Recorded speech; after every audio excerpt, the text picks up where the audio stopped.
I got you to see if it's running. Let's have a look. It just says waiting. My screen appears to be frozen, so hopefully I can still Okay. hear you, but Yeah, it's the let's StreamYard get. still working. Ah, here we go. Right, we're Right. live. Okay. Fantastic. We've been live for 20 seconds, so if you're watching and you've seen all of that, then welcome to the professional standards on my channel. So today I'm with Ben, who has a YouTube channel of his own, covers lots of things, sciencey stuff, paranormal stuff, bit of extra ordinary topics and such on his channel, and a bit of politics too. And hopefully we're going to have a nice discussion with a rare British theme on this channel. Normally it's Americans I'm speaking to. It's nice to speak to someone from the British Isles. So how are you today, Ben? I'm fine, thanks, Owen. Yeah, absolutely great. It's great to be on your channel. Yeah, I cover a wide variety of subjects in a huge number. So I can talk about almost any subject really. But we've got no plan for this. You didn't send me any bullet points, so you fire away, and I'll do my best to respond. If I don't have an answer for something, I'll just say I don't have an answer for that. That's okay. Doesn't mean And I I couldn't think find one. It just means I can't find. I can't think of one right now. I think it would be good then to start with sort of where roughly you'd put yourself in terms of politics. I mean, we often like to give ourselves like labels and positions and such, and there's always a left-right sort of spectrum. I would typically say I'd position myself fairly left-wing. Where roughly, or what would you feel comfortable calling yourself in sort of wider political frame? That's a difficult question to answer, actually. It's hard to know. I mean, I'm a former hospital porter. I mean, that's my hospital behind me, John Ratcliffe Hospital. And I did that for 23 years. I was hospital porter there for 23 years, and I did get into trade unionism at that time. So I could say there was a time when I was very left wing. I was I dropped out of it though quite soon. I was only active really for probably less than a year because I did have my doubts and there was difficulties I had, problems I had.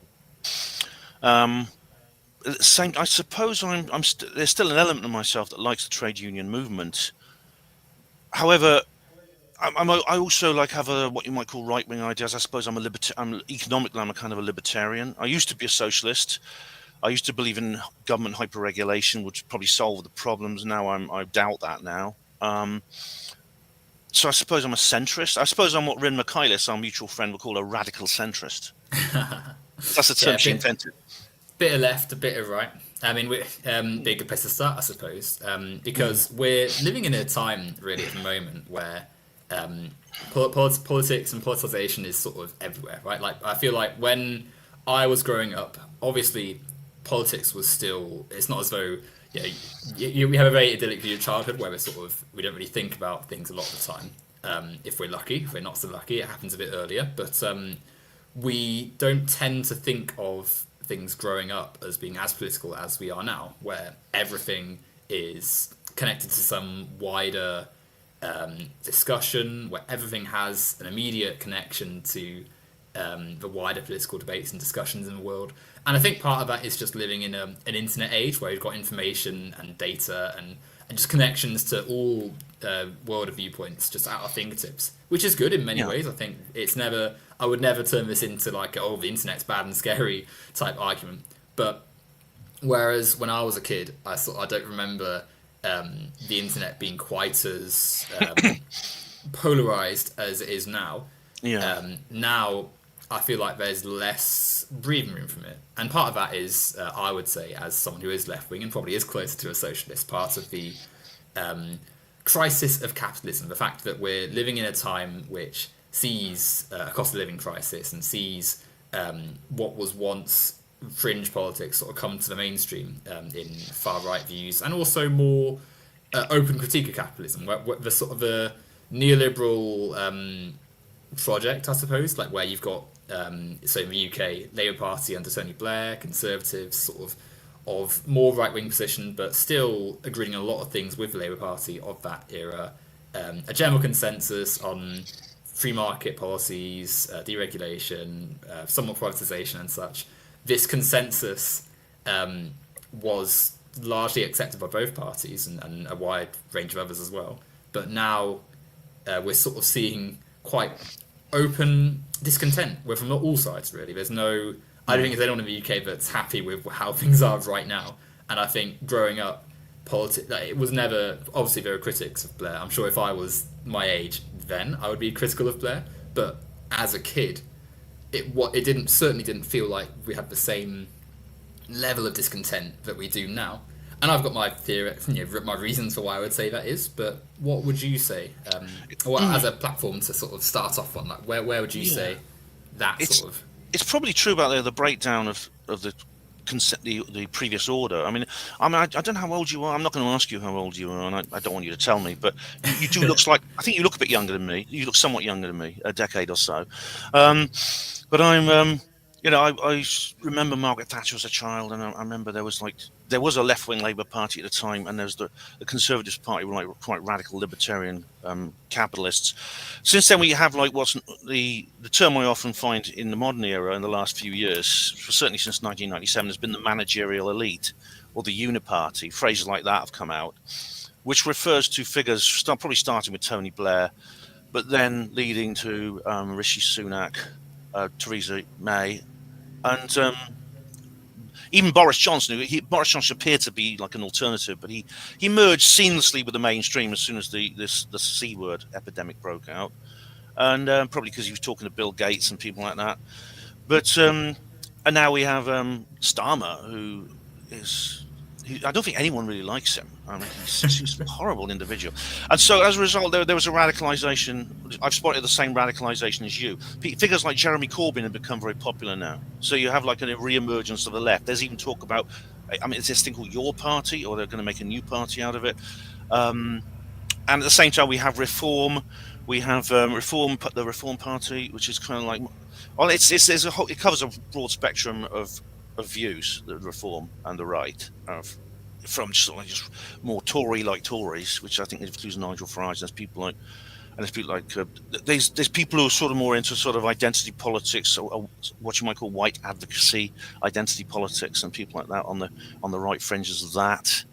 At the same time, we have there's identity politics on the left as well, and including there's people who believe in. There's people who believe in who are Muslims and want like a radical, like an Islamist party and things like that. So there's all kinds of new forces emerging, I find. It's interesting, isn't it? I feel that's probably an interesting sort of phrase, identity politics, because I remember for the whole time I've really been politically aware online. That is a phrase which has sort of evolved with time, and I feel like it is a little bit nebulous in many ways, because the sort of way people use it is almost like when you talk about things to do with a specific part of an identity, that is what it's characterized as. And it was thrown at people like you'd bring up, say, racism, and someone would say, oh, you're just talking about identity politics. And I think it often loses a lot of the critical analysis that could be offered if people thought a bit more about what was being said and where it's being applied and such. Because on a base level, like, of course, people's identities are being discussed in politics, and I think in the world we live in, there's no way you can't engage with people's race and gender and sexuality and disability and such, because we'd love to live in a world where every human was just unique. Everyone was just taken at face value, and words mattered over what a person's characteristics were. But we don't live in that world yet because of the social factors that have gone into making society how it is today. And so I think there sort of lies a key difference, really, and a key sort of nuance that needs to be applied to various different sections of society when they talk about their identities and where they are in society. So you're quite right on the right and the far right, and the sort of the range of parties which have emerged over the last, sort of with the Conservatives not necessarily being the only voice of right-wing politics. Certainly not now, where I'd probably even argue that Reform have taken the wind of the right at the moment. Yeah, definitely. Exactly right. Like, it's not even a debate really. I mean, I feel like the Reform Party are the the threat to Labour rather than Conservatives from the right anyway. Oh, definitely, definitely. But That's the Tories' fault if they don't like it. It's their fault. well, indeed. But in terms of identity, like when people in those right wing spaces say, "Yeah, we're concerned about white people and such," I think I think there's a lot of stuff happening there which should be identified as not just it's identity politics, but as part of a wider far right project, because a lot of the same people in those circles were the same people who were in UKIP and the BNP, same people who were in the National Front and such, and mixed in with that, you do have people who are sort of sucked into it because of like concerns they have about society, but those concerns need to be critically analysed and detached and addressed without engaging with all the blatantly like racist stuff, which I think is still. I mean, it's always loaded, isn't it, when we say, "Oh, there's blatant racism there," but I mean, even with some of the theming and the motifs and the way that a lot of the stuff is constructed,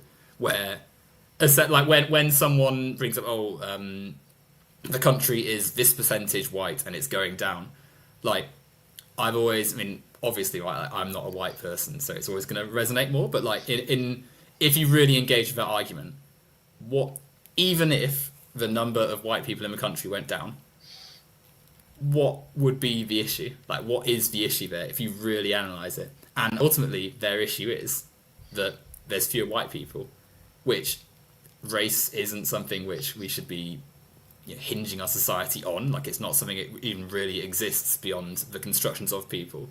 And so when you have a statistic like that fixated on and lied about as well, by the way, because it's like it's not even as though it's just it's not as though they're just looking at like society objectively. They're a lot of the time getting worked up over things which, if you analyse, aren't quite the case.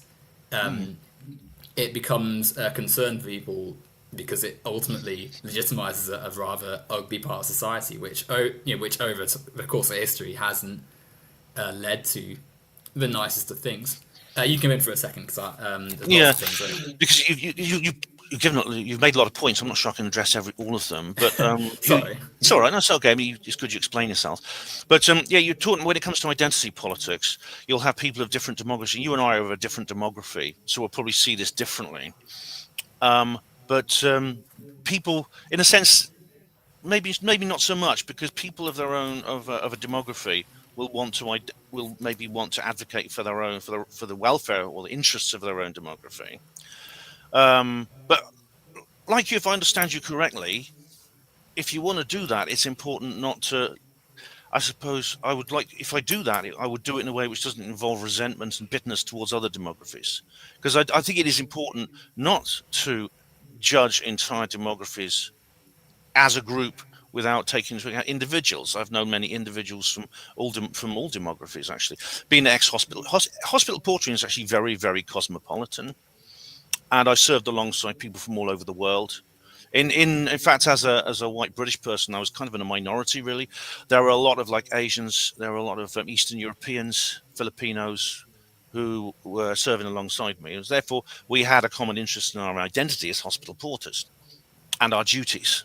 This built a camaraderie, which we all shared.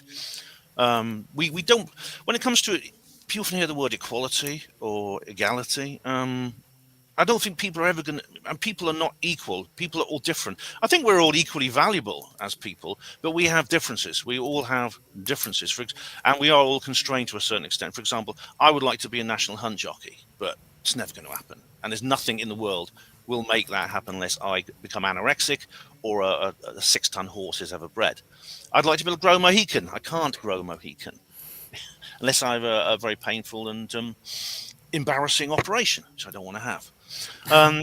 So in a sense, we are diverse as people. We are diverse as a human race, as a human species. I believe we're all equally valuable. I would not be in favour of. I don't believe we can erase all differences between us. I believe we can be equal under the law and have equal rights.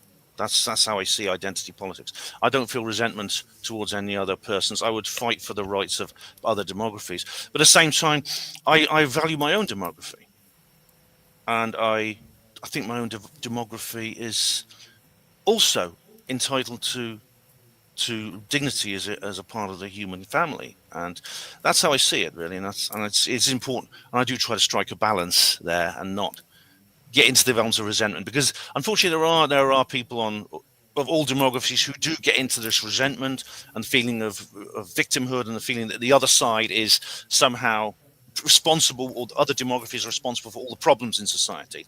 Now, any society where that becomes mainstream enters a very dark place indeed. And I could give you an example from history, but you probably thought of one, and you thought of another. So, Indeed, eh? yeah. So that's how I see it, Okay. really.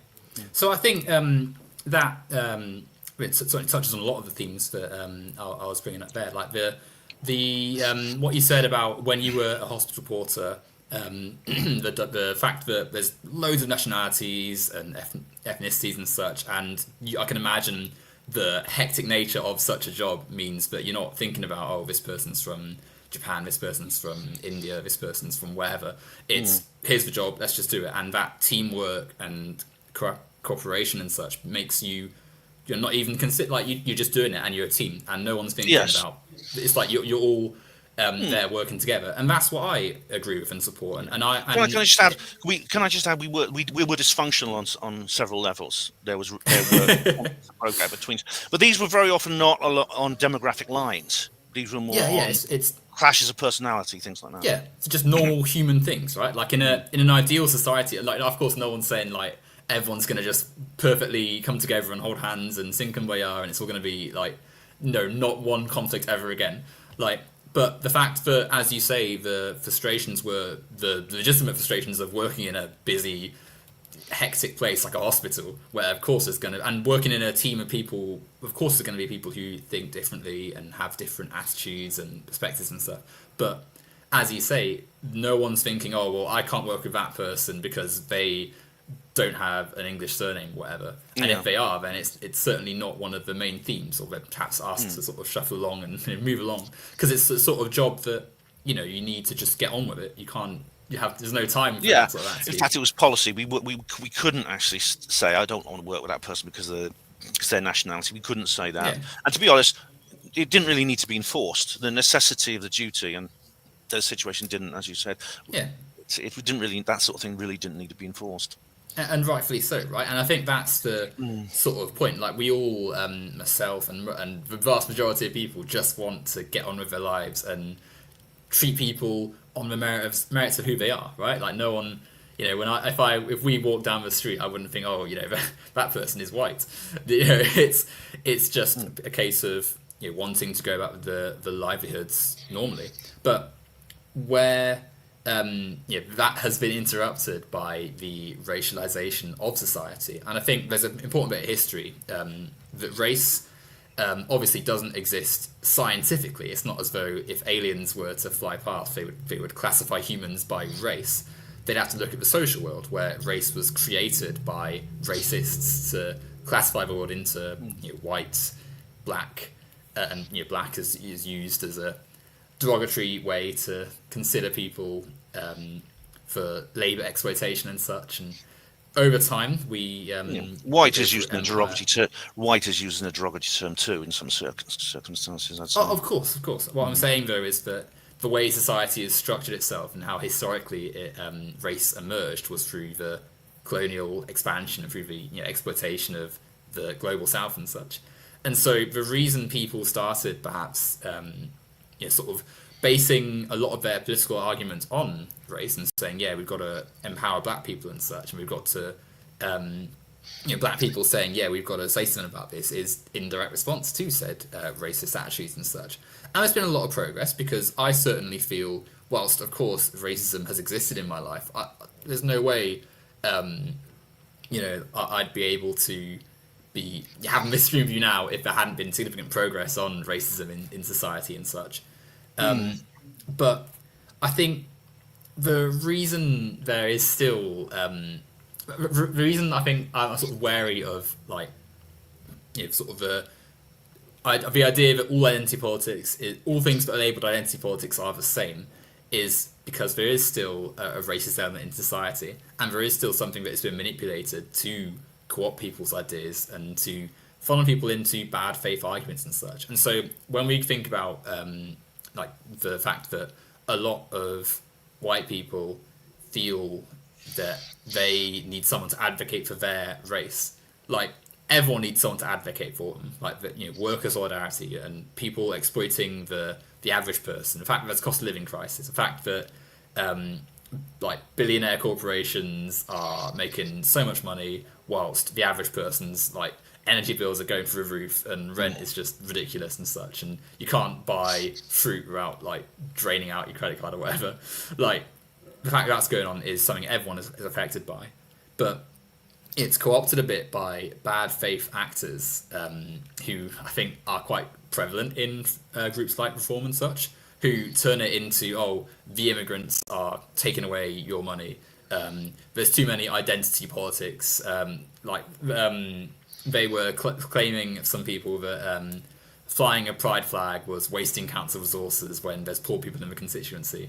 Like, it's just nonsense, right? Because it's not. There's no way that putting a flag on a roof is what has stopped people from getting access to benefits or whatever. It's cuts to government spending and such. It's wider political arguments, but it's given a false explanation by racializing it, by sort of turning it into, white people are let down by excessive spending on whatever marginalized group they're focusing on this week, and then given a sort of false fire to get people angry about things they should be angry about, but at the wrong people, at the wrong reasons. And then that's fueled also by pre-existing societal racism and uncertainty, which makes a lot of the what could have been a legitimate cause into the sort of racialized violence and rhetoric we see from a lot of people on right-wing and far-right trajectories.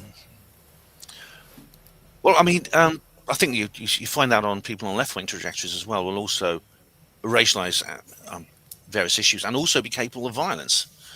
But I mean, when there's a lot to unpack here. Like you talked about race being a concept caused by global exploitation of the global South. Yeah. And this would be like colonialism from Europe and places like that. I mean, I don't have all the information to hand here. I think there may be more to it than that. And of course, there has been like, I mean, I suppose I should go back to the start, and I'd have to go back really to the beginning and express my fundamental ideas about how the world works, which is probably radically different from your own. A lot on the left will say, for example, I guess you probably think this: there's a class struggle, as there is a ruling class, a capital. You talked about the crisis of capitalism. There's a capitalist class, etc., etc. From what I've seen, there is how do I explain this in a soundbite? There is essentially a network of extremely powerful individuals who are, in a sense, they often overlap with what the left would describe as the capitalist class, what David Rothkopf calls superclass.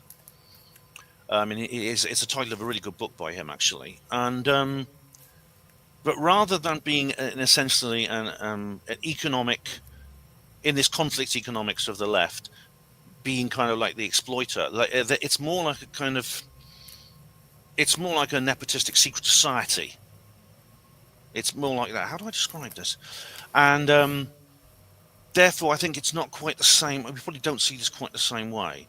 And this secret society has its own superclass in what you might call the continents and nations that were colonized as well, and they collaborate at a higher level together. It's what's often known as the Illuminati, or some people use the term deep state. That's probably more often the case. And of course, therefore, I mean, rather than if there's in a sense, if there is the poverty in the world, I don't think just emerges accidentally out of a decrepit system. I think it is it's an intentional strategy of the political class, because there's no need for it. It is avoidable, and obviously, like, it's not the immigrants' fault if that's the case. In a sense, immigration is well, partly it's inevitable because we live in a world now where people travel more than they used to. Yeah. So in the last few decades, we've had various inventions, particularly the jet aeroplane, which means that journeys from different continents now take about the same length of time and have the same length of energy and indeed expense in economic terms as a century earlier a journey to a nearby town would be. So traveling to the United States, which I did a few months ago, California, USA, it's economic and in terms of time and economy would be about the same as a journey a century ago to Birmingham from Oxford. So inevitably, people are going to travel more, they're going to emigrate more, and we're going to have a world in which people will meet each other and interact in ways they wouldn't have done a century earlier. At the same time, though, I think that in what the situation we have now is that we have a government is actually deliberately is a deliberate industrial movement of people from one place to another for a particular purpose. That's my own view. And this means we shouldn't. This does not mean we should get angry with the people who are being moved, because they are a part of this exploitation as well. I mean, if it seems that the government favours one race over another, I think it's a strategy rather than something fundamental about their nature. You see, I believe that the Illuminati regard all peoples on Earth, white, black, Chinese, Jewish, Arab, as just another species of farm animal. And I wish if I had more time, I could explain more about that. But let me just get this. I've got to get this shameless plug in. Details can be found in my book, Roswell Rising, a Novel of Disclosure, available at all good bookshops now, priced £10. So that's it. I've got that out of the way. Well, no, it's always interested in aliens and such. So yeah, there's a bit of that. A lot of some of what we're talking about as well today. Yeah. So yeah, I suppose to because I think I've realised as you have that we're covering a lot of things here. I'll try and zoom in on one part of that, but very briefly. I think capitalist class structure is and isn't deliberate. So part of it is, of course, there are. I wouldn't personally call them Illuminati or anything like that. I think there are people who have the interests of their own corporations and their own wealth at hand, and so will inevitably make decisions which harm the poorest in society. And the poorest, if it's lots of working people, is gonna naturally benefit them, right? Like if you have a huge pool of labourers that you don't have to pay much, and they're making things which eventually get sold on for millions and billions, like tech and mining and such. Like, of course, it's advantageous to sustain such a system. And I also think that as well as it being a deliberately organised part, there's also just an inefficiency and poor organisation of capitalism, which is that states and countries and organisations want to improve things but are trapped within a system which demands they operate at a profit and continually profit, and you must follow this economic order, otherwise you're outbid by some other corporation with less moral fibre. And it's also not as black and white as the evil capitalist versus the poor helpless worker. Like, of course, it's a multifaceted world. What I think critics of capitalism are saying is that the themes and trends of this organisation lead to the problems we see, where resources are, despite being abundant on our planet in many places, falsely scarce and not shared equally, so people are having hardship. And deliberately rationed. I could say so much about that, but carry on. No, go ahead. Like you... The resources on the planet are also specifically, the scarcity is engineered. This is an important point. There's no need for anyone to be hungry on this planet. There's no need for anyone to be poor. Yeah. Everyone could have a decent lifestyle. And so, for example, the key to industry and all kinds of other things to do with society is energy, and we get energy from fossil fuels, oil, gas, coal, etc. And of course, these things are very damaging to the environment. You've seen the damage done by pollution and things like that, acid rain, etc. And so alternatives have been brought in, such as wind power, waves, solar, etc. And the Sanford Hydro, which I visited in one of my recent videos, which is near Oxford, which is a hydroelectric plant. But you see, there are alternatives which are far more efficient and actually could replace that entire energetic situation. I mean, I don't know if I've got time to But you see, it's deliberately withheld from us. These things are classified by the government, so we can't have access to them. Because if we had abundance, we would have freedom. And scarcity makes us dependent on the state. It makes us dependent, and therefore it gives them control. And this is the fundamental reason that they actually withhold this technology from us. And there's so much more. I cover it in my book. It's a story. It's just a novel, but it's about these sort of concepts. And Yeah. there's actually a passage here where the guy, when one of the characters actually tells him and says, because it's just a short passage here. This one of the characters is asking the other why the technology is not declassified, and he says, "Well, why don't I turn that question on my head? Why should they? How can we tell them? Do you plan to knock on the door of the chairman of Royal Dutch Shell and say, 'Good morning, I've just come to tell you your services are no longer required'?" And he goes on to say, oil is not just the biggest industry in the world, it is industry. It's the lifeblood and the lubricant of civilization.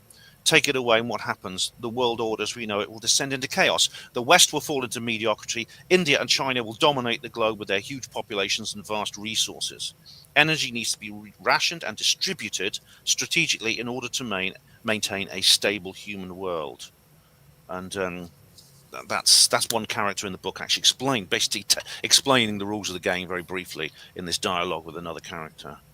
And so that's how I see it. It's probably, I know there's probably something you may disagree on, or something that's beyond your speciality, but that's how I see it. I mean, there's a lot of themes there which I actually do agree with, right? Like, there's certainly, absolutely, the capitalist interest. So obviously, we've got different labels and such for it, but the capitalist interest of oil corporations and fossil fuels and the governments which are tethered to these capitalist interests, they of course are wary of moving away from fossil fuel production and such, because if you have a world where everyone can produce their own energy, so suddenly countries which were once having to buy tons of oil from other oil producing nations can actually put up a load of solar panels or use their coastline to generate hydroelectric or wind power or whatever.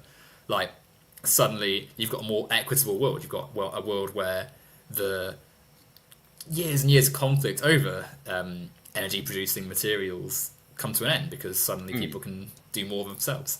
And yes, absolutely, there's a concerted interest and active money spent by these corporations as well to maintain the production of oil, even as we run out of our oil reserves and such, and gas and such. And the planet is being actively harmed by it, and all the dangers of climate change and such, which are both lurking in the future and happening now. Whether or not I would say it's, I mean, I do agree that other nations like India and China obviously have a very, very large population. Both, 1.4 billion is it? Both of them have?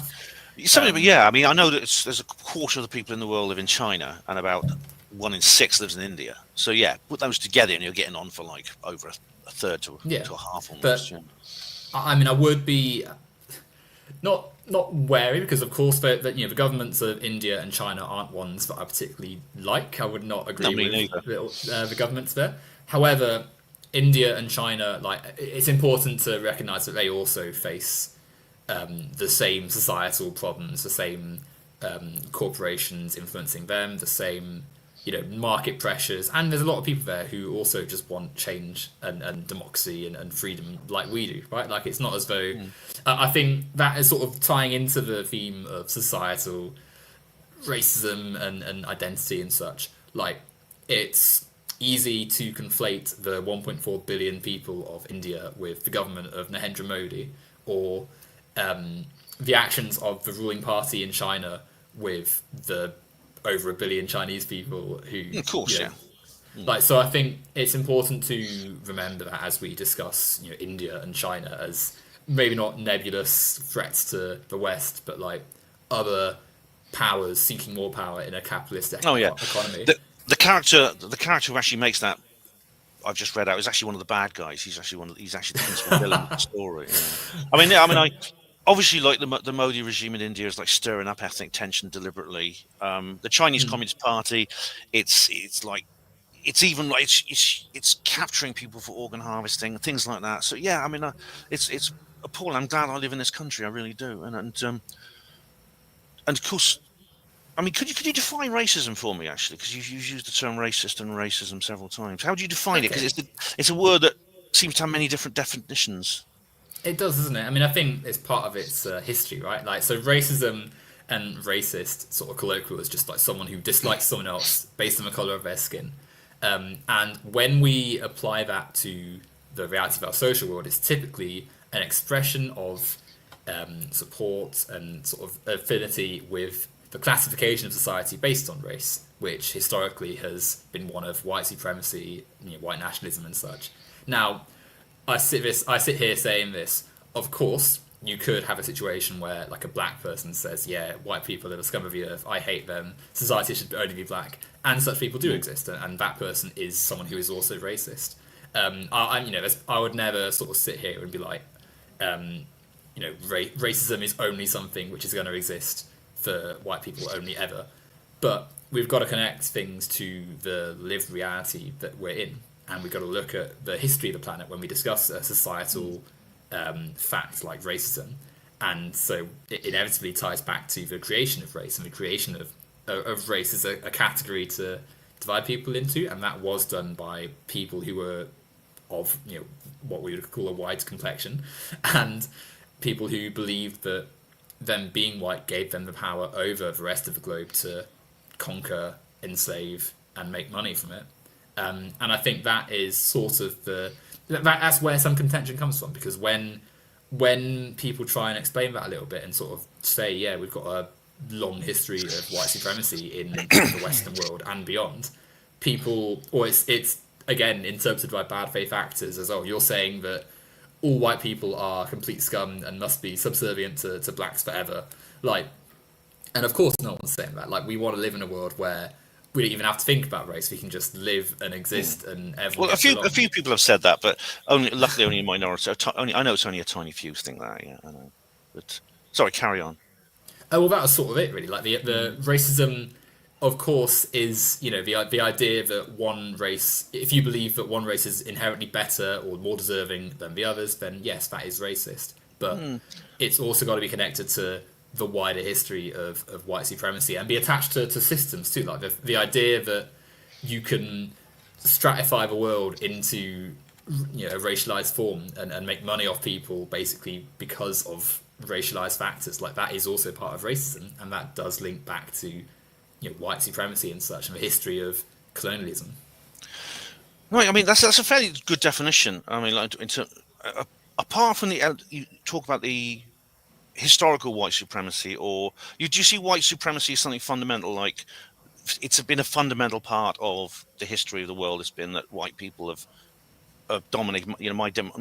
Not me personally, obviously, but my demography has like been colonial and things like that. Do you see that as like a fundamental thing? Since the expansion of empire and colonialism in the Western world, so like when Britain starts sending ships off around the world, and the sort of the turn, so not obviously it's people have existed long before anyone was even thinking of like race and gender and civilization. We're talking about sort of the modern world, really. So it's like from 15, 16, 1700s onwards, where European sailors are landing in the Americas and landing in Africa, and realizing that if they, because you can imagine, like, the Western nations were still grappling with a lot of autocracy and serfdom and such, and you've got the Enlightenment, where people are starting to actually think, yeah, society needs to have people thinking critically, and slowly,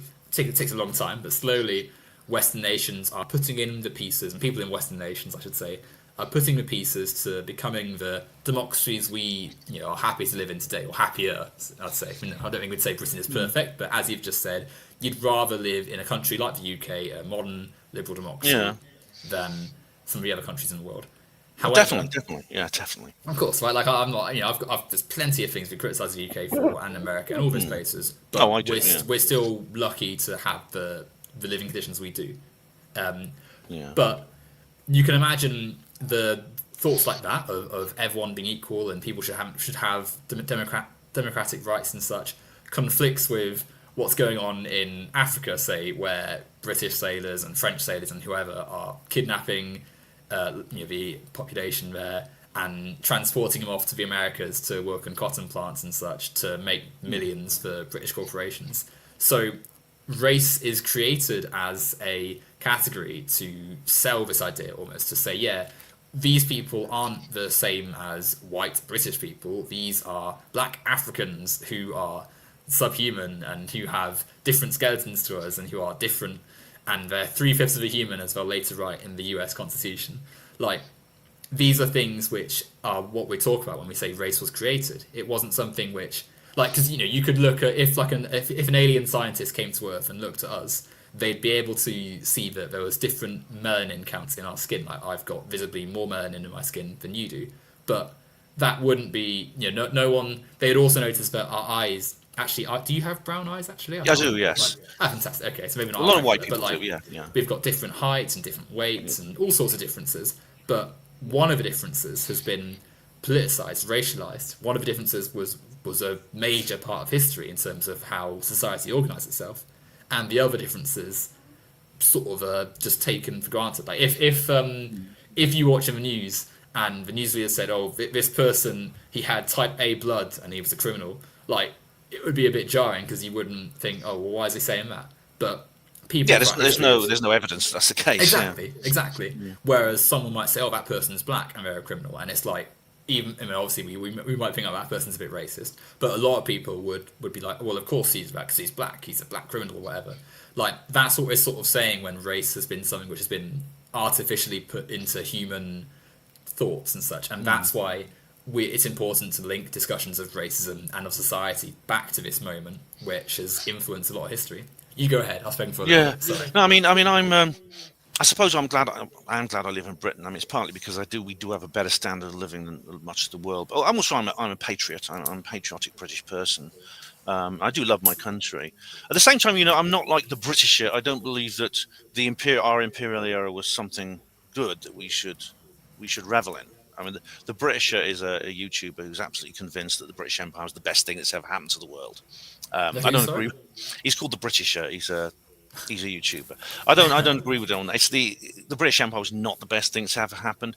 I mean, at the same time, I also think it's something that modern white British people should not apologise for or feel guilty about. I don't feel guilty about that. I regret that it happened. I regret that many of the things that we did as an imperial nation, as many other imperial nations did. But and when it comes down to it, I mean, unfortunately, in the past, things such as slavery, kidnapping, things like that, were something committed by probably most people in the world at that time. The Arabians did an awful lot of. They had a lot of slaves as well. In the Americas, different tribes used to enslave each other, etc., etc. Within Africa as well, there was a slave trade. I mean, I don't know if you saw The Woman King in the cinema. I've not seen that film. No. No, I don't know. I never saw the film, but it's about the Dahomey Empire and how they rebelled because the French abolished slavery, things like that. So it's something I hate and I wish wasn't happening. Oh, hello, Rockets, hello. That I regret happening, and I also regret the fact that there's slavery in the modern world today. In fact, there are more slaves in the world today than any other time in human history. I mean, for example, in India, there are 75 million people working in indentured servitude, including children, which is 75 million is more than there are people in our country. It's a huge number of people. Staggering. Yeah. So what else? What other point did you make? It does appear racism. Like, people being categorized by race. It may well have been I suppose, an excuse. I suppose if you're going to enslave people, you have to have some kind of. You have to justify it to yourself in some way. You have to excuse yourself. Most people are not psychopaths. Most people are. I'd say I categorize most people as pseudo-psychopathic. In other words, they are people who. What's the word? They're not actually psychopaths. They have a conscience, but they suppress it. They suppress it and they behave in a psychopathic manner, which means they have to make kind of moral excuses for what they do. And if you are a demography that wants to exploit another demography, you have to, and do it in a way which justifies yourself without waking up going, ha ha ha, how can I be evil today? Which most people don't. You have to justify. You have to say, well, it's only natural we do this because they're only 3/5 human. Or, well, they're evil people anyway, and we need revenge for the way they used to treat us in the past. Hundreds of years ago, they treated us badly, so we're going to treat the modern members of this demography badly today. Or another quite popular one is, well, we're doing them a favour. We're bringing them civilization. They were living in mud huts if it wasn't for us enslaving them. That's another popular one. So there's always going to be excuses. But what I found is that around about that time, the middle of the last millennium, there was actually the colonium was actually where do I get the details from this? There was a strategy in which they would the Illuminati decided that there was to be this colonialism in the same way that a millennium and a half earlier they created the Roman Empire. And as it happened, they happened to choose Europe as the center for this, but it could have been anywhere. It could have been somewhere else. They happened to choose Europe as the center for this. So this is why I suppose I disagree with you over the white supremacy issue on that level, even though I think you're right about a lot of other things. Okay. I wish I explained myself in more detail. Well, you're more than welcome to explain. I mean, we've got the time, so if you wanted to go more into it, then. But no, I'll go ahead. Okay. Hello, Rockaz. Hello, Rockaz has joined us. Yeah, it's good to see him. So I think you touched on the fact that it wasn't as though it was just the British Empire, just the French Empire, Spanish Empire, whatever, practicing slavery. Of course, slavery and injustice were things. It's not as though the world was completely peaceful and then all of a sudden the British arrived. Like, I don't think anyone is seriously suggesting that. I think the connection to today's society is more pertinent when we look at the age of empire and European powers expanding, because that is the foundation for which the modern world has sort of taken off from, right? Like the fact that Britain is one of the best countries to live in terms of like prosperity and human rights and stuff is linked to the fact that we made our ancestors in Britain were made much wealthier by the practices against the rest of the world, and that isn't something which no one is seriously saying, oh, Ben, you must personally apologise for what the British Army did in Africa 150 years ago. But we should be able to recognise that, and part of the process of making a fair world would be addressing the vast wealth inequalities and unfair structures which exist between the global north and the global south. And again, that's another thing which I think is loaded, because people, you said you're a patriot, and I have mixed thoughts on patriotism and nationalism and such. I think that we should be proud of what we do as a community, and we should be proud of how we act if it's worth being proud of. Like, if we do good things because they're good and such, that is great. I sit here as a massive sports fan. The next year, the World Cup's on, a very different sport. I'll be in an England kit watching that, but I see that as a bit of fun, right? Like I sort of, I wouldn't, if England played like Spain or France at the World Cup, I want England to win, but I wouldn't want anything beyond that, like to negatively happen to Spain or France, right? Like, well, believe it or not, I mean, as a Welshman, I would like to see England win in the World Cup. I would like, and I'm a Welsh guy, so yeah, I'd be happy to see them. But like, I think we should be proud of things that we influence more than just sort of countries. But like, at the same time, like, I'm a pragmatist, whilst we have like Britain, the UK as like a thing we're in, we should try and make it better. We need to be very wary of people who use nationalism for nefarious purposes, as we've seen across history. But there is a timeline in which someone can say, yes, I'm proud of Britain, therefore I am going to invest my time and effort into making it a good place for everyone to live in. I like people who made like the welfare state and who built things in Britain and who tried to help British people with various programs and such. Like, that should be celebrated. And if they want to say, yeah, I'm British and we're doing that, then we should be cautious about it. But in a pragmatic, right here and now today way, there is a way that can be done properly. But going back to that was a little tangent there, going back to what we were saying about like white supremacy and such, and empires. Like, I think the reason that it's still spoken about through those terms, and why I think it is important to connect it to those things is because of the legacy it's had. Like there's a reason it's easier to live in Britain today, and a large part of that is because of the role it's played in history. And whilst, say, the Roman Empire also did like slavery, and as you say, there was loads of societies have exploited people in that manner and continue to. You're quite right. There is 100% still slavery today in the world. But we've got to look at the factors that go into that. So, like in India, for instance, and in lots of countries actually, where people are trafficked and used as slaves and indentured servants and such, like the economic factors that go into it are part of the wider economic factors of capitalism, right? Like for instance, the most recent FIFA World Cup in Qatar.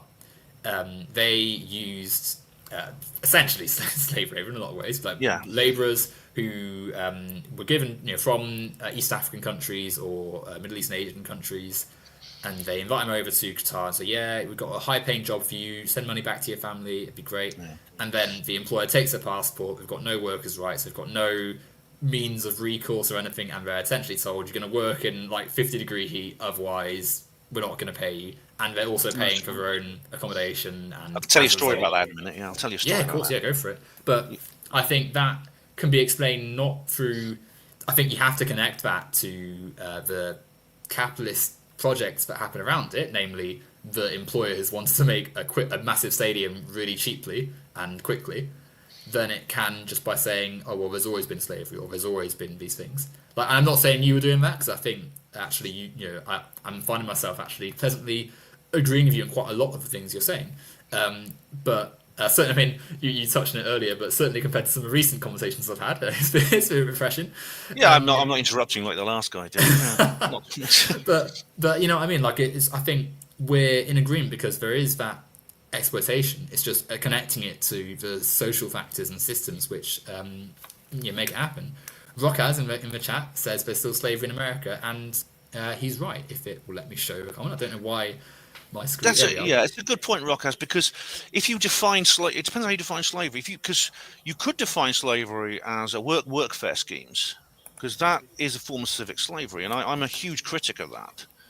So, for example, and this has an awful thing that's emerged in my own country now, is that if you are unemployed for a certain amount of time claiming job seekers allowance, you will at some point be said, well, you need to do 12 hours work a week in exchange for your job seekers allowance. And this means it's called a placement. It's not called a job, it's called a placement. And you'll usually you'll end up working maybe in retail. For example, Poundland. That's why I never shop in Poundland, no matter how cheap they get. They'll bring these people in and give them placements as unemployed people. Now, how the government think that's going to solve the unemployment crisis, I have no idea. Because what happens is these various employers, if you call them that, are actually making their own staff redundant to create vacancies for these placements. So, and there's even an awful situation where several of these people have been made redundant from their job in retail. They've gone to claim job seekers allowance and found themselves back in the same place they were working before for nothing. And so this is creating an entire sector of civic slaves. So if you define slavery that way, and I do, it is slavery. And it's interesting, we are reintroducing slavery. In a sense, we're reintroducing slavery right now. At the same time, the cost of labor is dropping. And I think there's a connection there economically. And I think that the presence of slavery in society has a lot to do with the cost of labor, because there's always been people, huge numbers of people in all countries of all races, who've opposed slavery right through its history. Even in the Roman Empire, there were people who said it's wrong, but the cost of labor was so low that they made it that. The Industrial Revolution actually sort of kick-started the end of the slave trade and the end of mass slavery. Well, it didn't work, but they tried to end slavery that way and make it less official. But yeah, you're absolutely right, Rockers. Now, I will tell you about the Qatar. You mentioned Qatar. I mean, you mentioned white supremacy. I actually know a white supremacist. If you define a white supremacist as someone who literally believes white people are better than any other, and the world basically would be better off if we just had white people running everything, I know someone like that. He was actually my shift partner at my hospital when I was a Thejrporter. He was my shift partner. Oddly enough, he was not white. He was Filipino. But he hated all races apart from one. He was a huge racist. He really had a burning hatred for many races, and he was very you spoke with a lot of racial slurs and things like that. And I said to him at one point, but one of the other Filipinos, a guy called, I won't say his name, but he was like acting senior port. He's a Filipino bastard. This guy called him a Filipino bastard to me, not to his face. And I said, but you're Filipino. And he says, yeah, Filipinos are scum. And I said, but you're a Filipino. And he said, yeah. I said, do you love your wife? And he said, no, not really. She's all right. She's pretty. She will do. She's pretty. And I said, why? She's a whore. And I said, why? Filipinos are all whores. I mean, Filipino women. And he was like, he was a very bitter man. But he, funnily enough, had been in exactly the position that you describe in Qatar. He was actually in Saudi Arabia, not Qatar, but he was a product of that very, very same underclass you mentioned. He was brought in to work for various. Funnily enough, he did a couple of jobs for the Carillion PLC as well, in various countries, like Thailand and places like that, for like really, really low wages, living in really awful conditions, in exactly the situation you just said. Yeah. And well, I mean, I'm sorry. Sorry. I was just going to say that's the basic story. Him and many other people from Southeast Asia and many other places are treated like a part of that. Yeah, it's terrible. I'm very sorry, but I find myself feeling a bit for him because it sounds like he's got a very bitter. Yeah, just like it's. But I think that I mean, obviously, I don't know the individual you're speaking about, but you absolutely get people who have internalized a lot of the stuff that you would, like you say, like it's jarring and baffling to think someone of the ethnicity that's being racialized is saying those sorts of things. But I think that speaks to what we're saying about white supremacy and white these things are not just like, because we would typically imagine like the only person who would say, oh yes, the whites are best, are like the head of a KKK chapter, right? Like someone who actively lives in a white-only like town somewhere where the only people they've ever met are white, and they only hear about black people when it's like, from their KKK magazine where it's like the blacks are coming to America or whatever. Like, I think that we often fail to recognise that it's like a set of ideas which are normalised through our societal customs and cultures and such, and not something which has to be intuitively thought for and believed, but something we just sort of assume through our habits and such. So like with because even with, I think it links into how we think about racism too, and racist, because when we say, oh, this person is a racist, the image in our head is naturally one of that KKK member or of like the Nazis or like someone who is obviously unequivocally like the most vociferous vision of racism. But as you say, the average person doesn't necessarily think like that. What they do have, though, is a series of experiences and beliefs across society which may have influenced them into holding attitudes which they might not necessarily have criticised or thought about seriously before. So, like, when your individual, the person you worked with is saying, oh, the whites know it best and stuff, the Filipinos, they're scum, like, they are expressing the... how do I explain? Like the fact that it's better to live in a country like the UK if you're a working person because you have more rights. Your employer cannot legally fire you at will if you've worked there for a number of. I know we've just said like about 0-hour contracts and stuff, and like about the working conditions and such. That's a part of the example of what I was talking about. 0-hour contracts are actually a part of that drive towards a new slavery, in my view, as Lockhart was saying as well. Like exploited labour and stuff, but like you know what I mean, like the fact that generally in the UK you have more rights than you do if you work in countries in the global south where employers can get away with treating you terribly, knowing that there's a huge pool of labour from not just in the country but overseas, and B, there's no recourse for them if they get found to do something because it's just a flimsy legal background to protect the worker. But that is, rather than it being like a criticism of the economic system or of working practices, it's repackaged as, oh, the white nations, like Britain, America, Germany, etc., know how to do it properly, whereas the rest of the world is backwards and bad. And rather than it being like an economic criticism, it's turned into the good civilized West versus the savage backwards rest of the world. Yeah, And that that's exists. what the British. That's what the British are thinks. Yeah, Exactly right, and that exists in many ways. Like the fact that big sports fan. Like you hear lots of so Premier League obviously is very multicultural, diverse. There's footballers from all over the place, and yeah. Of course, if you're a selector, by- you want the best players. exactly right. And we've made massive progress in racism in football. It still exists. I mean, the social media stuff at the moment is pretty bad, but by and large, if you were to go to a game and start chanting like monkey chants at a player, you're getting evicted and you're banned from the stadium. Like you can't. Of course, that's you know, that's it's- incredibly rude. That's an incredibly rude thing to do. Exactly right. But how like racism evolves and lives over times and such is in the way that we describe, or some people describe players of darker skin tones and ethnicities and such. So like lots of footballers who are of darker complexion, rather than having their footballing abilities discussed, they'll focus on physical attributes. They'll say, "Oh, this player is physically very strong, and they're really athletic and such," but they don't use the same discursive words to describe their technique and their flair and their intelligence. Yeah. Like, and part of that is because internally, a lot of the way we view black athletes is through pure physical muscle, which of course exists, but also exists for white athletes that are competing. It's not as though Lionel Messi or Cristiano Ronaldo aren't people who have also trained their bodies to be extremely physically competent. And secondly, ignores the fact that these black footballers are also intelligent and having to think about the game tactically and are doing the same decisions as their white counterparts. It's an example of racialization.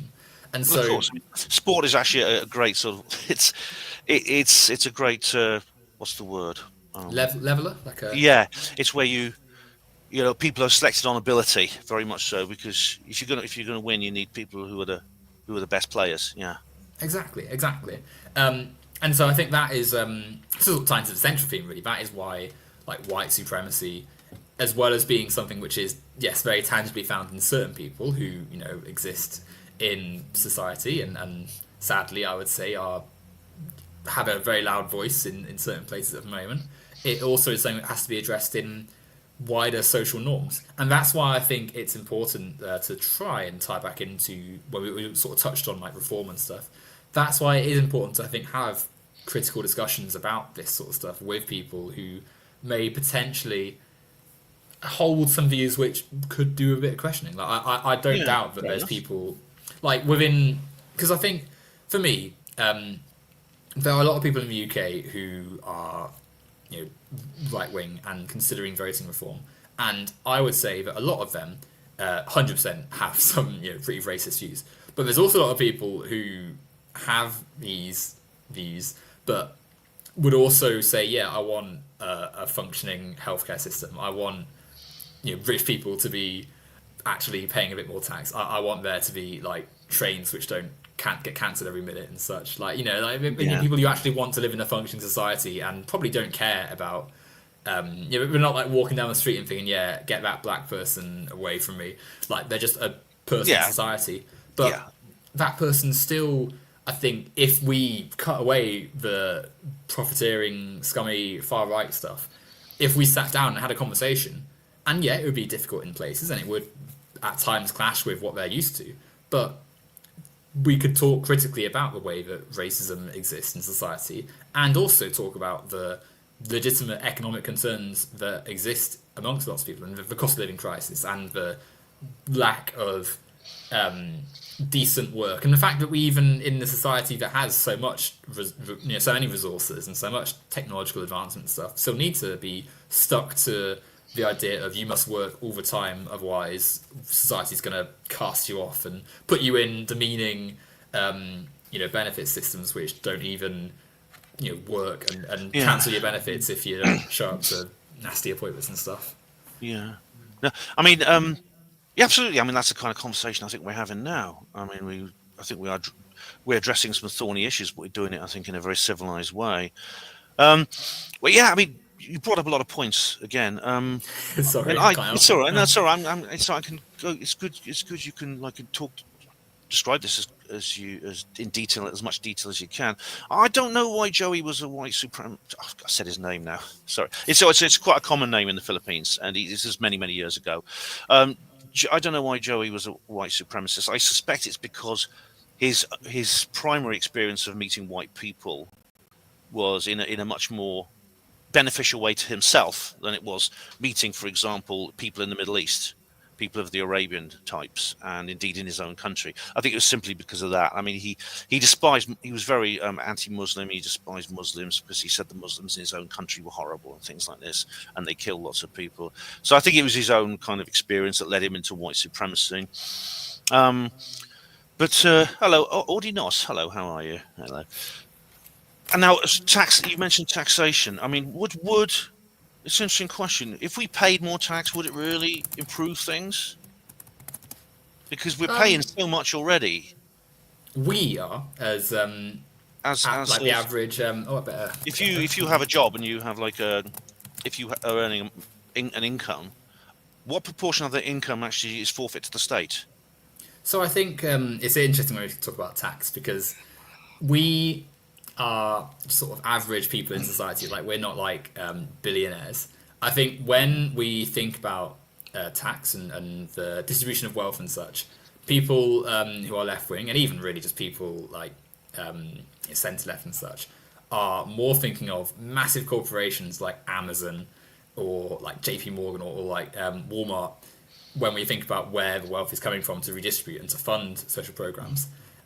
We're not thinking like, it's frustrating that so much talk around tax is focused on like how it will affect us, because the taxation which hasn't happened, which is what we need to increase, or what is what left-wing people want increased, is on the wealthiest in society, who have, since the sort of neoliberal turn in the 80s, taken huge amounts of resources and money out of society into private industry.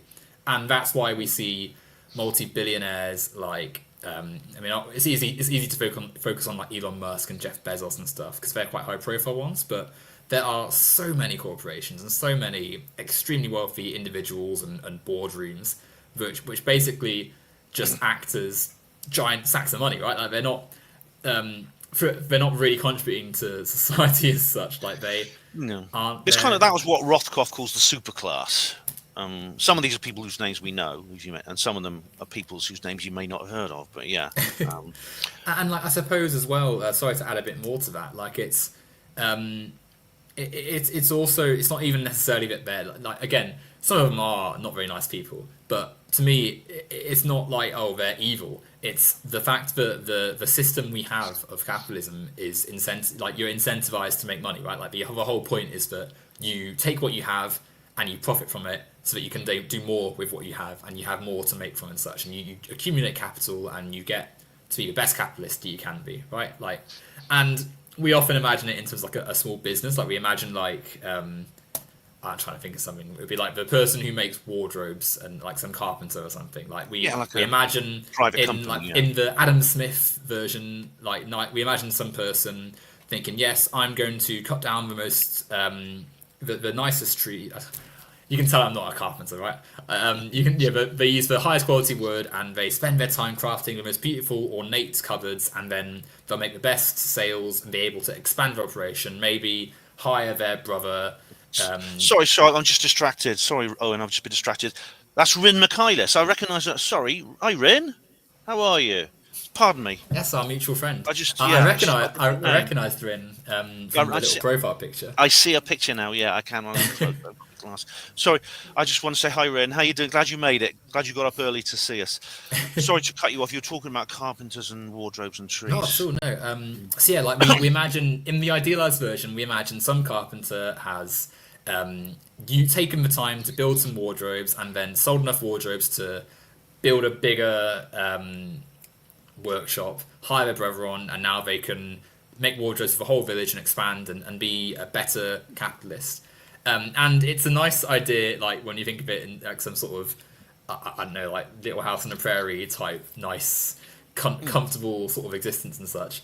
But when we think of it in terms of today's world, where it's not like the humble carpenter expanding their ideas and innovation and stuff. It's like Wood Corporation buying the entire forest, and all the carpenters are made to go and work for this corporation for a wage that is enough to just about get by, but they still need to go back to that job every day. And they've like deforested tons and tons of land, so there's now only their wood and only their trees and such, and it's a mess. And like the CEO of Wood Corporation's like on some private yacht somewhere, whilst all the carpenters actually doing the trade are not anywhere near that kind of wealth.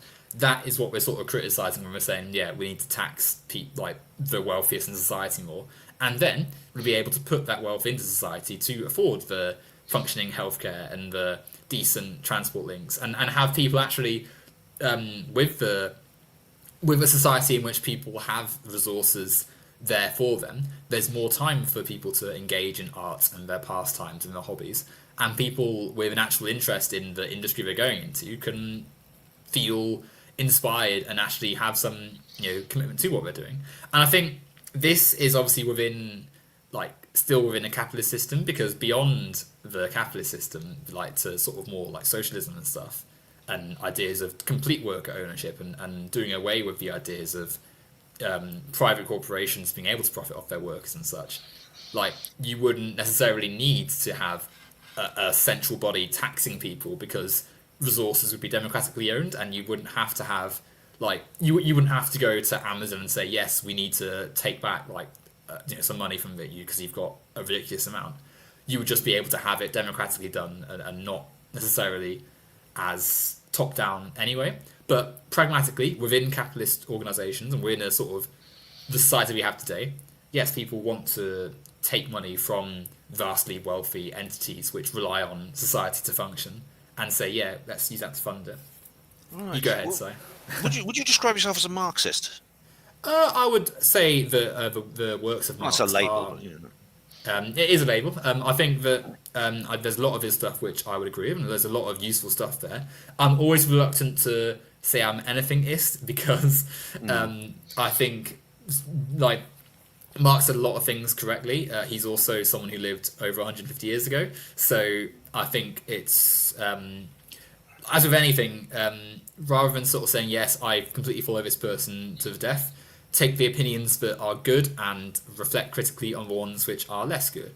It's a bit like with anything. Like, there's loads of actors and sports people that I really like, but I wouldn't say, yes, I'm their biggest fan, because I don't know them. I don't know what they think. I support Fulham Football Club. I'm a big fan of lots of people who play for Fulham.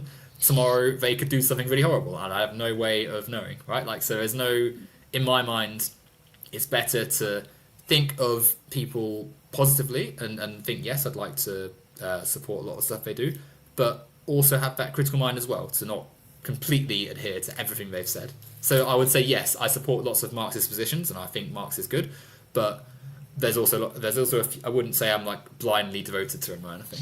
Yeah, I've got to apologise to Rin, because Rin says I've kept my glasses off, because it's more easy when I'm doing these interviews. It's easier not to have my glasses on, because there's less reflection on of the monitor. But I didn't actually spot Rin. I do recognise your profile pic, yeah. But when I saw the name Audie Noss, I just didn't look at it closely. So sorry, Rin.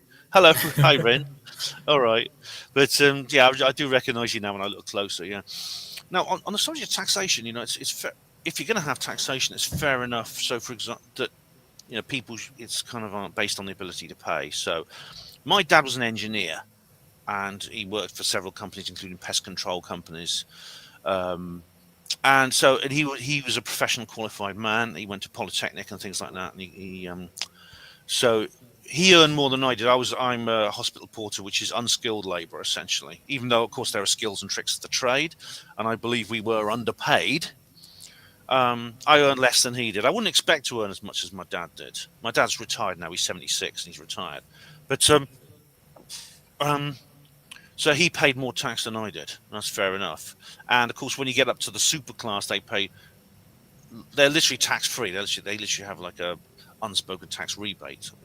So yeah, I mean, if they have a vast amount of reserve capital that could be taxed, yeah, definitely. But then I suppose that that's one issue I agree with. If taxation exists and it should be fair, I agree with that.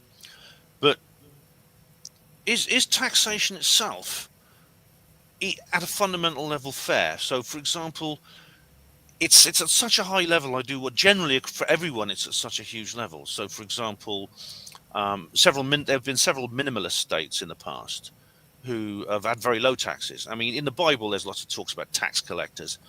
Jesus made friends with the tax collectors, and everyone hated them because said, "Jesus, why are you making friends with the tax collectors?" Oh, but they're like the prodigal son, and they've returned and stuff like this. All right, so there's lots of things associated with tax collectors, but the tax collectors only took like from James and John and Peter and those people, the fishermen. I think they only took like one equivalent of 1 week's income from them per year. And indeed, the American Revolution was triggered by import duty on tea, and it was made people so angry that they when they actually raided Boston Harbor and they boarded the ships and threw the tea overboard, and that's what triggered the war that led to the creation of the United States and the end of British imperialism in North America. But do you know what that input? Do you know how high that import duty was on that tea? Yes, very You can informed Google. me. I'm sure you can Google it. You could Google it, but it's 3%. It was 3%, just 3%. Now we're paying my PAYE was like 25% or something when I was a hospital porter. My accountant today says I haven't reached that level yet, but there's national insurance as well, which is it worth paying that because they keep raising the retirement age and things like that. But then when you consider there's VAT, there's tax on almost everything. There's corporate tax, as you say, which is not as high as it should be if you want a fair system. But does it really make any difference when you consider that in some countries more than 50% of capital circulating in the economy is forfeit to the state? And what is the state doing with all that money? They're certainly not doing it to benefit their citizens. Sometimes they're buying very, very expensive weaponry. For example, India has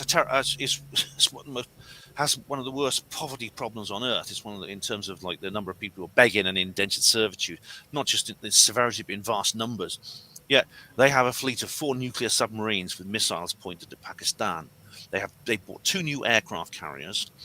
These cost billions of pounds. They have a space program as well. Now, I'm all in favour of space programs, definitely. I love the idea of going into space, but not when they have like beggars, little kids begging in gutters. There is as Jill Scott Heron said, there's that poem, that beat poem, "Whitey's on the moon."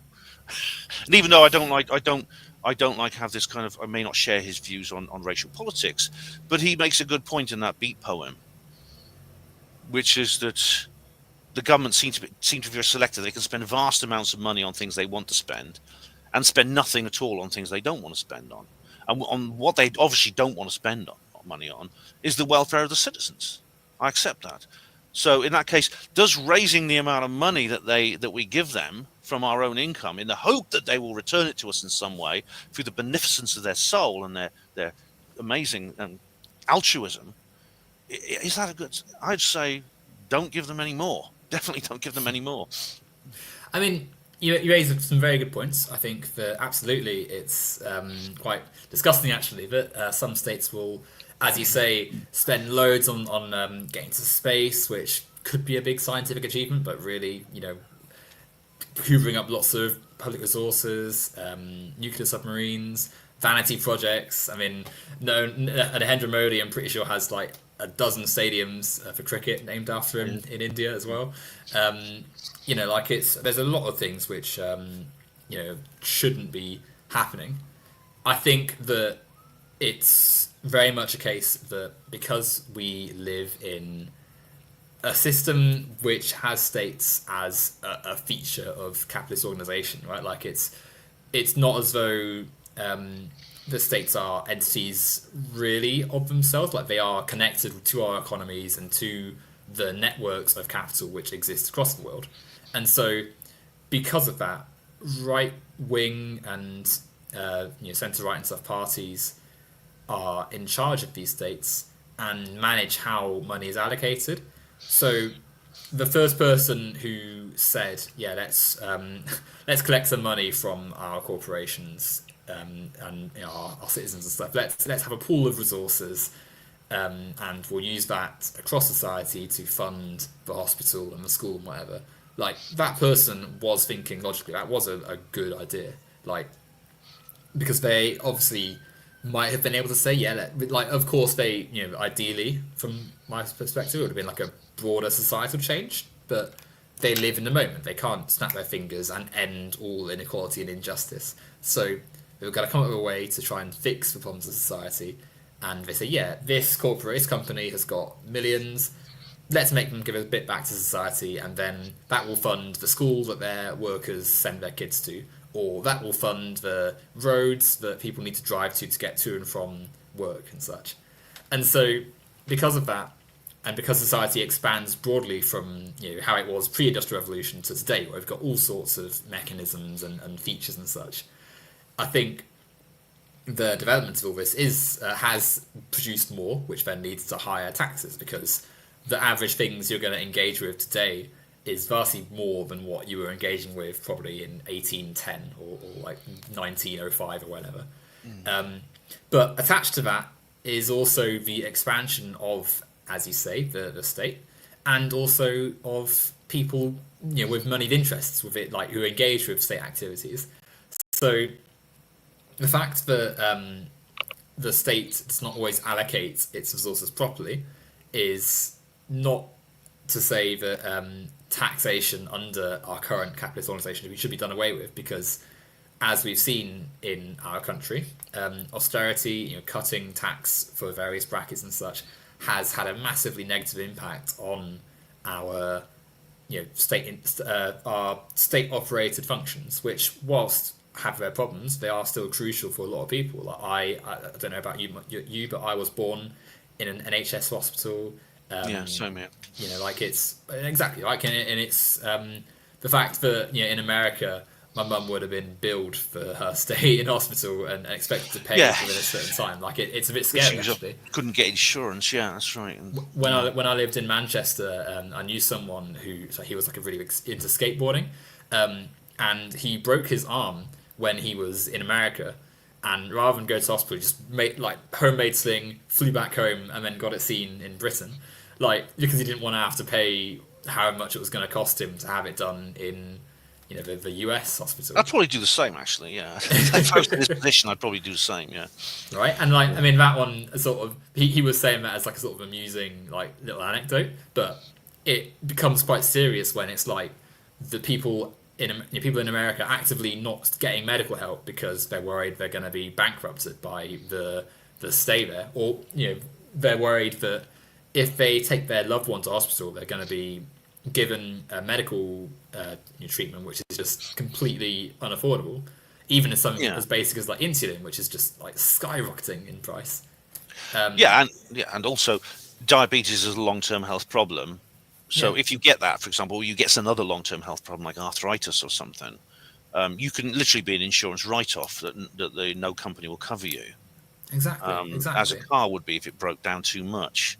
Yeah. I mean, I'm a big fan of the British NHS. I was in it for 23 years, served very proudly inside it for 23 years. So I would hate to live under the American system where you have to pay additional insurance and stuff like that. Yeah. And again, no matter how much you pay, they always want more from you. They don't lower your taxes; they always want more from you.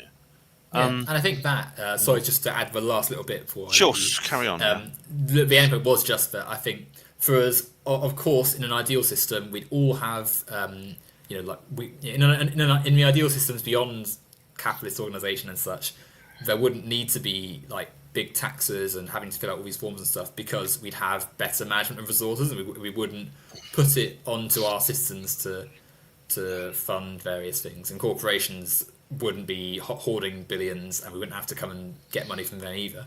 But whilst we are under that system, whilst we are living in a world that has these economies which rely on the markets and such, yes, we need a central organising body like a state to be able to say, yes, McDonald's, please pay money back into the country, so that you can so that the average citizen can have things guaranteed to them, like their healthcare and their education and such, and beyond that as well.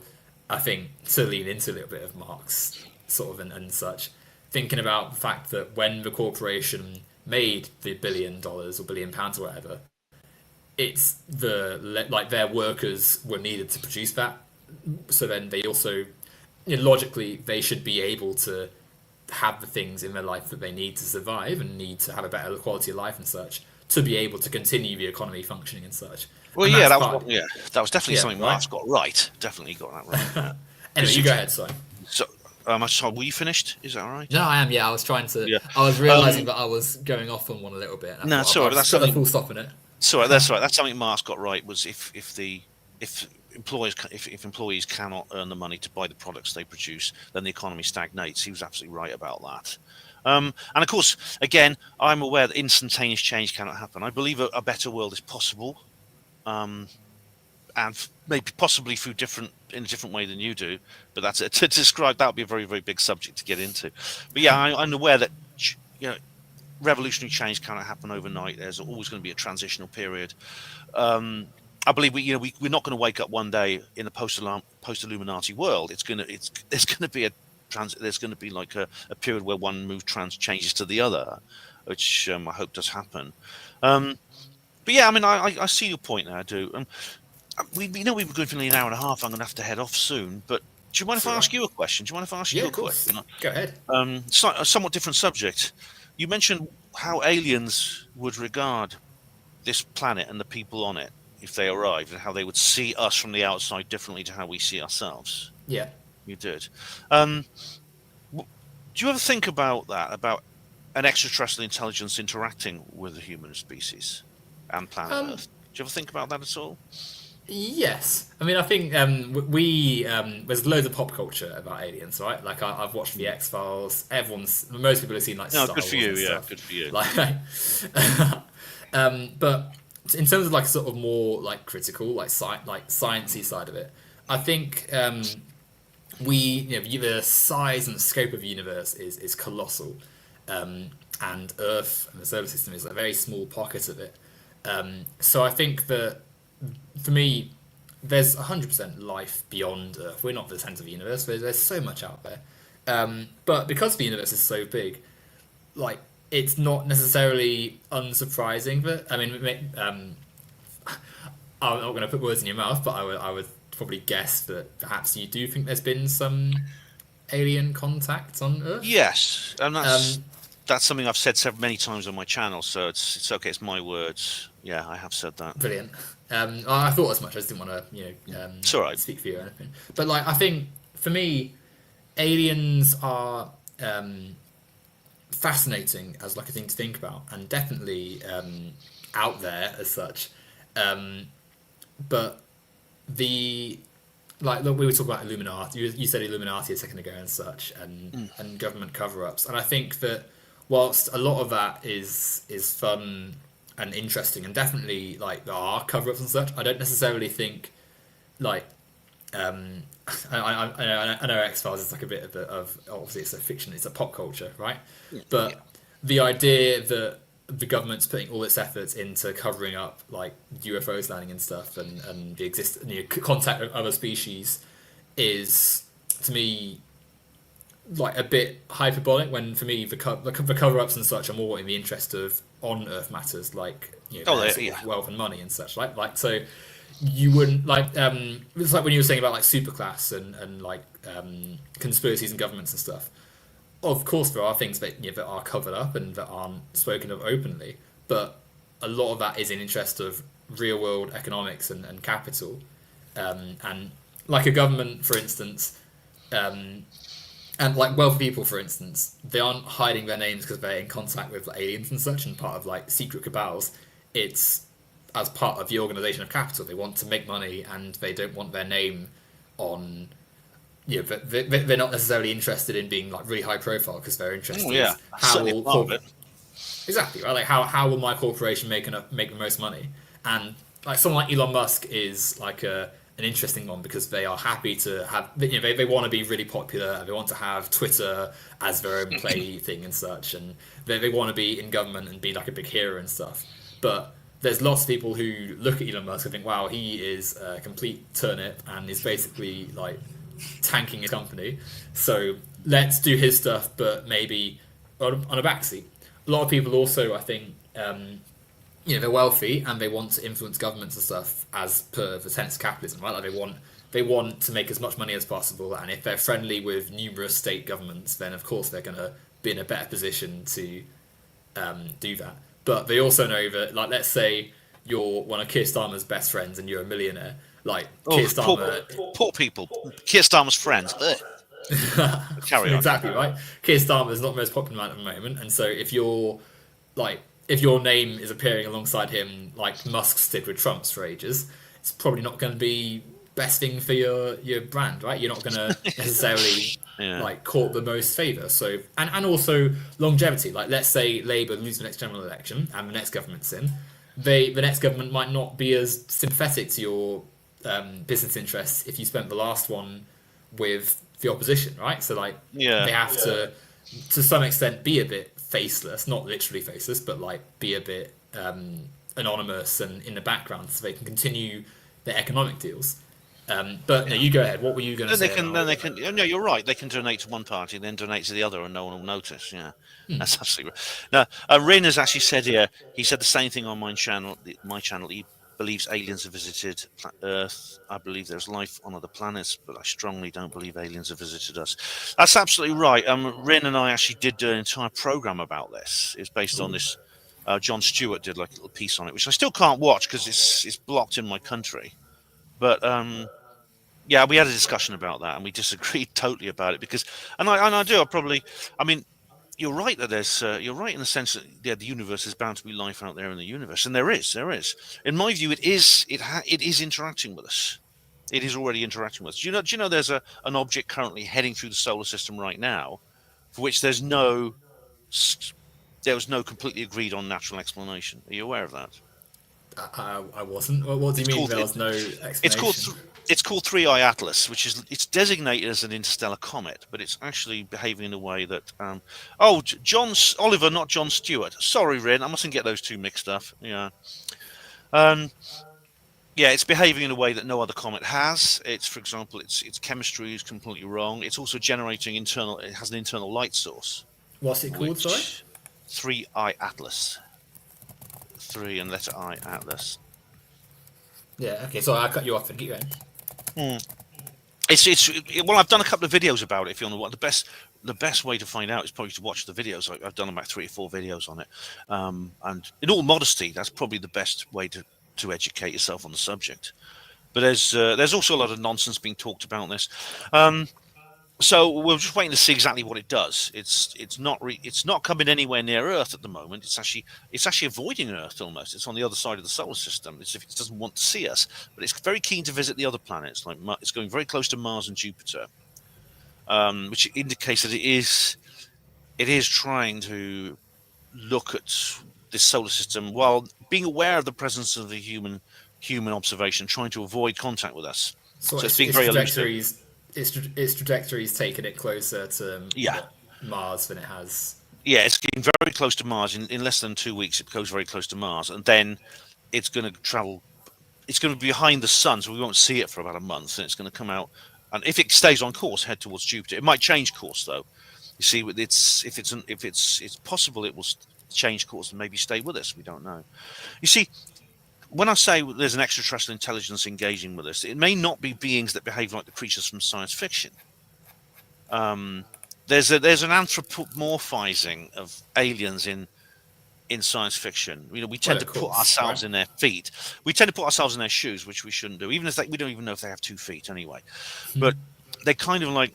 They say things like "Take me to your leader" or "Avengers in dish best served cold," and things like that. They often, in the movies, they're played by ex-American football players and stuff like this. Real aliens may well not send us electromagnetic signals. It may not because they're incapable of doing it, but because it hasn't crossed their minds. We don't know how. It would be their form of communication, right? Like it wouldn't be like as you've said, like because I find it really fascinating, like. aliens, the adjective and noun alien just means not human, not of Earth. Yeah. So we often, as you say, imagine little green men coming out of their spaceship and shaking hands with us, but it could just be like a pile of goo, like gloop, just like not even resembling human life. It could just be like cells, could be anything. So It's hard to know how they would evolve because it would depend on the habitat they were in. Yeah, exactly. I mean, Which would be very different. I do think I would never like this. I like I said, the comment you just described, the objects or whatever. Like I don't know enough about it. So I've only just heard of it now. I wish I was more versed on. I wish I could spend more time reading about space than I do the stuff I read at the moment. Which isn't to say that I Fair don't enjoy enough, reading yeah, about my stuff, but I've always can't look at found everything. space very interesting. No one Exactly can right. look With at only so much everything. time. I think that it's important to be skeptical and critical of assigning, like in the same way that humans put themselves into fiction about aliens. It's also important to be skeptical and critical and thinking about the like when. I'm not saying you would do this necessarily, but like when people say, "Oh, look, it's Bigfoot, it's a UFO," Yeah. and it's like there's National Geographic, what's it called? Is it History Channel where they have these like sort of dramatized like I saw some lights over my house, therefore it is aliens. Like Yeah, no, obviously, I think yeah. that sort of sensationalism is important to try and avoid because I feel like that can snowball a little bit. But I'm Definitely, yeah, certainly I'm interested in discussions about this sort of stuff. I think that it's important to be curious about the world beyond our world, and that life isn't just limited to what happens on Earth, and we're ultimately one small iota in the vast cosmos, right?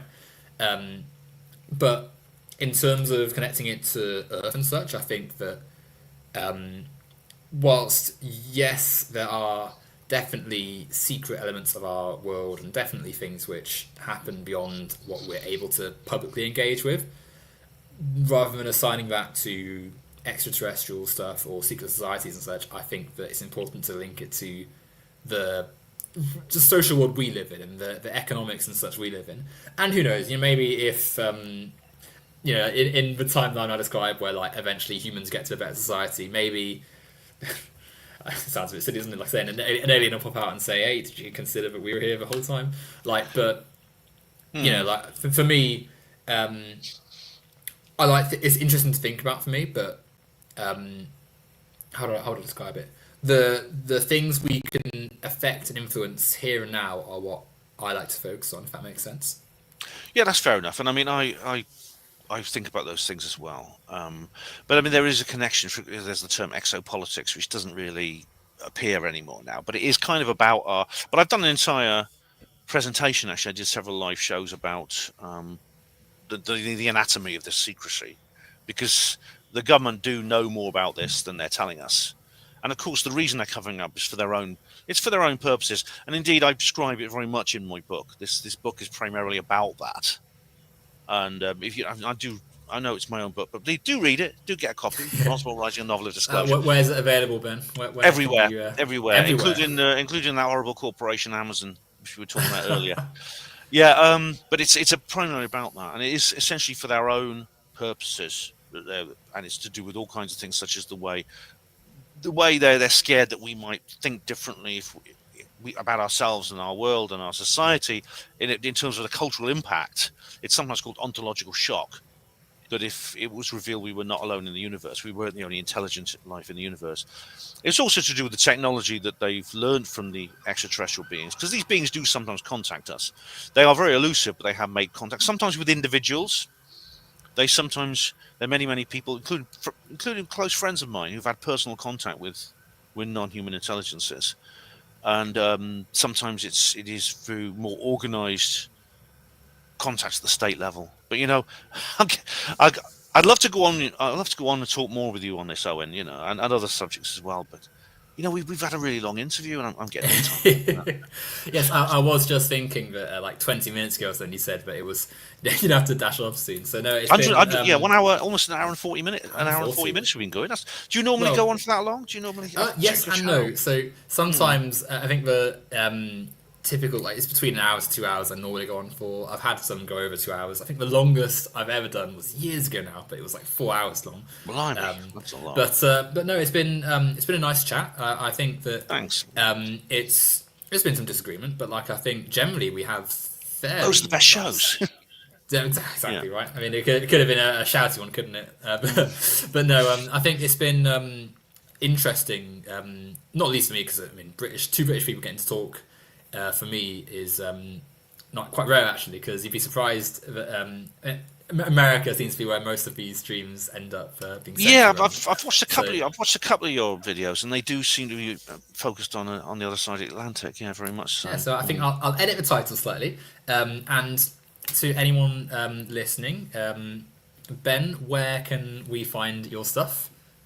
Right, yeah, well, I have a very extensive website. My YouTube channel, of course, Ben the Thejrporter. But if you just Google my name or Google HPANWO, Hospital Porters Against the New World Order, and you'll find the various multimedia publications. I do a news blog which I try to update every day called Hapanmo Voice. I have the main Hapanmo site with lots of portals with lots of based on subject matters, and of course my YouTube channel, Ben the Thejrporter, and also Hapanmo Radio, which is my audio show where I do a live show every week and a podcast show. And there's also the HPWA. That's very, very different. But I do a blog on hospital portering as well, specifically, which I've mentioned in my discussion with Owen. And there's also, I do a weekly show every Sunday night called The Gas Spanner, which is going live at 8 this evening. And that is totally different to everything I've talked about today, because it's all about hospital portering, 100% about hospital portering. So, yeah, so please do check those things out, ladies and gentlemen. And thanks to Rin and to Rockaz for joining us talking live. Much appreciate that, guys. And thanks to Owen for hosting me. It's been really, really good. Yeah, it's been a pleasant conversation. Well, I'll end the live portion here. Thanks everyone for listening. It will be available on replay. So if you haven't seen this live, then fear not. And everyone have a fantastic day.